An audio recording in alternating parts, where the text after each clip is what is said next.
ภาพโครงการก่อสร้างอ่างเก็บน้ำกองพันป้องกันเขื่อนที่ปกส.แขวงหัวพัน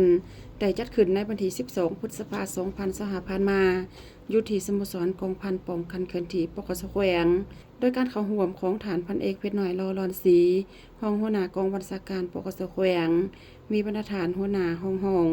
หัวหน้าคณะกองพันและภาคส่วนที่เกี่ยวข้องตลอดหอดพนักงานวิชาการเข้าร่วมนำพันตรีอนุกรสุรานีรองหัวหน้าแผนกก่อสร้างทรัพย์สินของพลาธิการปกส.แขวงได้รายงานให้รู้ว่าโครงการก่อสร้างอ่างเก็บน้ำกองพันป้องกันเขื่อนที่มีขนาดกว้าง 3 เมตรยาว 3.5 เมตรสูง 2.2 เมตรเทเบตงเสริมเหล็กหักฐานพื้นเบตงหนา 15 เซนติเมตร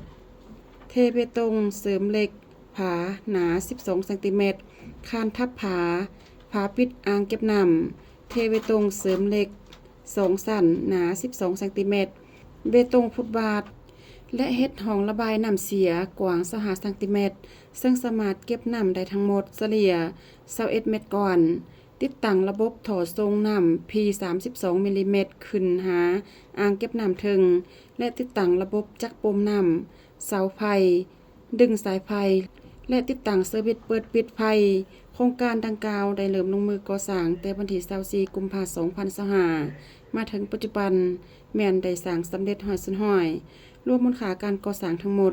250 ล้านกีบโดยมอบให้หัวหน้าคณะกองพันป้องกันเขื่อนที่ปกส.แขวงเป็นผู้ปกปักรักษาและนำใช้ให้ได้ยาวนานต่อไปขอน้อมเทิดทูนบุญคุณของพ่อ